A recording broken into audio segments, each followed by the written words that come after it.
A terrified woman begs for her life, offering to betray her friend Yu Sihan to a ruthless man. She claims Sihan is 10 times more beautiful and promises to lure her into a trap where no one will interrupt them.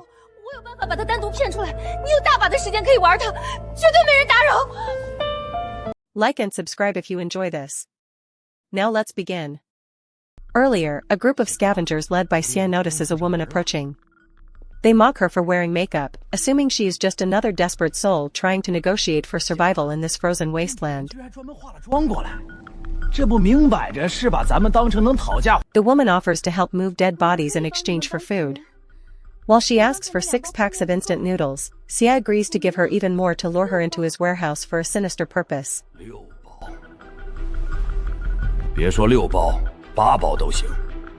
Xia brags about his burger shop being warm and quiet with thick insulation. He convinces the woman to follow him into the storage area, pretending they will simply pick out the supplies together. Xia dismisses the woman's pleading and tells her he didn't set up electric heaters just to listen to nonsense. However, he finds her proposal to trap the high-class Yu Sihan quite intriguing. The woman explains that the upstairs dormitory is empty and she can trick Sihan by pretending to be sick. Xia decides to accept the offer, wanting to possess both women for himself. Chaos erupts as the woman screams for help. Xia mocks her boyfriend's cowardice while his companion laughs, noting that Xia's stamina is far more exciting than anything they experienced in college.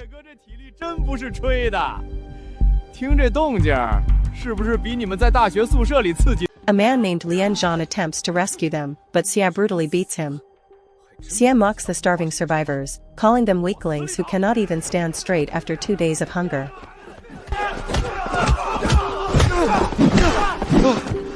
Suddenly, Uncle Chen intervenes and tells Xia to stop. Xia remains arrogant, claiming that as the manager of the warehouse, his word is the only law that matters in this place. Uncle Chen reveals that the group only trusted Xia with the keys because of his strength. He accuses Xia of stealing all the food for his small circle and forcing female students into vile acts. The crowd has reached its limit. They declare Xia's group as a cancer to the community and demand that he immediately hand over the keys to the temporary warehouse.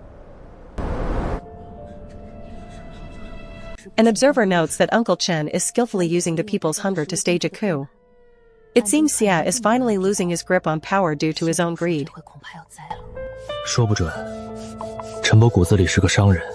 However, the observer believes that talking logic to a group of wolves is foolish. In this apocalypse, the one with the strongest fist creates the rules, regardless of how many people protest. The internal struggle is merely an appetizer. The real threat lies outside, where creatures have been silent for days, waiting for the perfect moment to strike the survivors. A group of chefs, who were previously underestimated, stand their ground.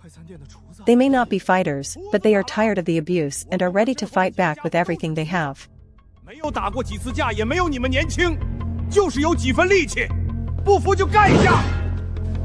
After a brief clash, the tension remains high. The survivors demand a fair distribution of resources, refusing to let the oppressive leaders control their lives any longer.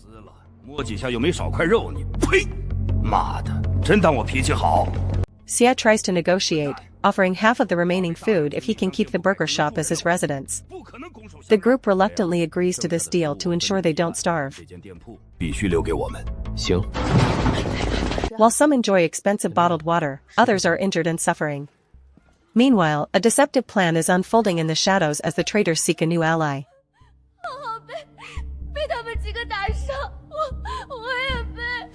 The woman tries to entice another man by playing a recording and promising to lure Yu Sihan to the upstairs dormitory.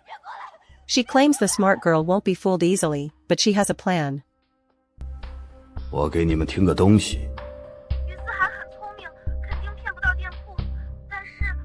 She desperately tries to regain trust by reminding her accomplice of their shared school days.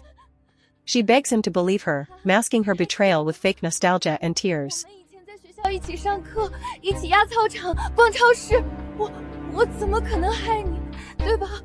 Inside the shelter, the survivors discuss the possibility of eating rats to survive. They are worried that if others find out, the rats will be hunted to extinction immediately. 有点馋。有机会找点其他下酒菜。 The frost on the glass is thickening rapidly. The group worries that the windows will shatter due to the extreme temperature difference, forcing everyone to flee to the second floor. 防寒工序。如果玻璃被冻裂。 The fuel for the generator is running low, and the building is becoming a death trap. A man reflects on how friendship is tested in the storm, wishing for a simpler life.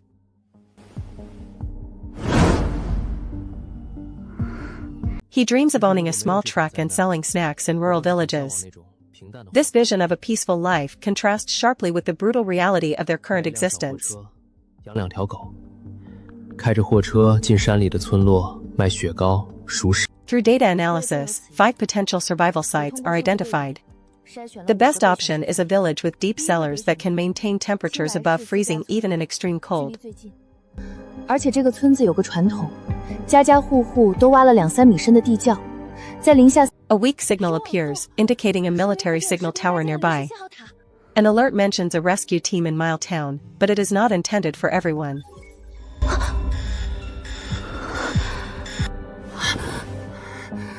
The military is only targeting high-value individuals with specific technical skills. The signal is a tool for precise localization, not a general call for survivors to be saved. 外面突然恢复的微弱信号，不是给幸存者上网。 Suddenly, a zombie crashes through a frozen window. The survivors are terrified as they witness the monster eating someone right before their eyes in a bloodbath.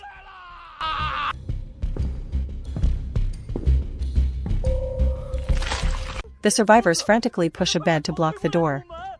They believe they will be eaten alive, but one man notices the zombie seems afraid of his heavy bone-chopping knife.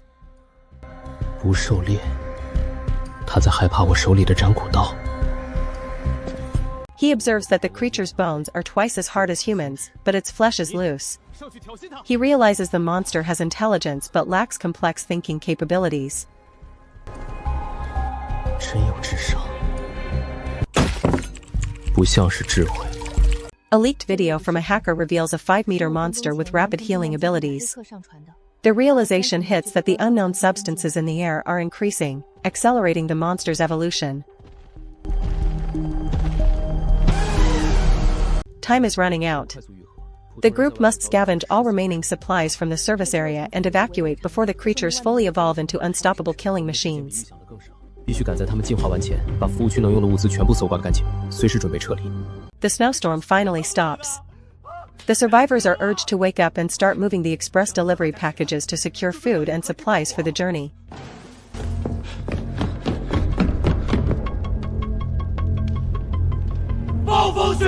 Panic ensues as the doors are gone.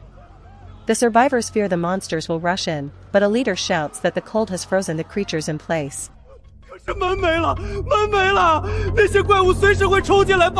He tells them to stop being idiots and start digging a path through the deep snow toward the delivery truck. This tunnel is the only way to avoid getting lost in the mist.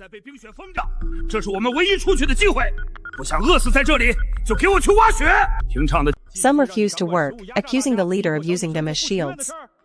However, the leader warns that without the food in the truck, they will all starve to death.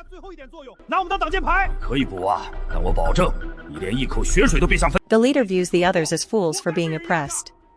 He plans to use their last bit of energy to move the supplies before abandoning them and leaving the service area.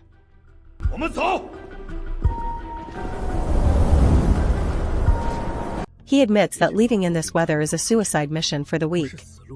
His only goal is to use the others as cannon fodder to clear the path to the cargo. 你看大厅那群人，饿得连站都站不稳了。如果现在不逼着他们去前面开路挖雪道， He organizes the group into shifts and gives a chilling warning: plug your ears with cloth and hold on to the red ropes. Any sound or loss of the rope means certain death.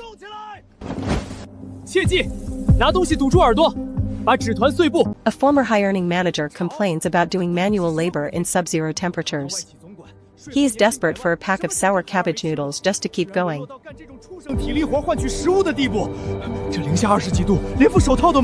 Confusion arises when some members of the digging group disappear. They went back to the hall to warm up and never returned, leaving the rest in a state of growing panic. 说回大厅烤火换班，结果回去就再没有出来过。1楼厕所、2楼宿舍到处都找过了，根本找不。 A man realizes with horror that despite having his ears plugged, he can still hear voices. Suddenly, screams erupt as something invisible begins hunting the workers in the snow. With the monsters closing in and trust completely shattered, will anyone actually make it to the safety of the underground cellars?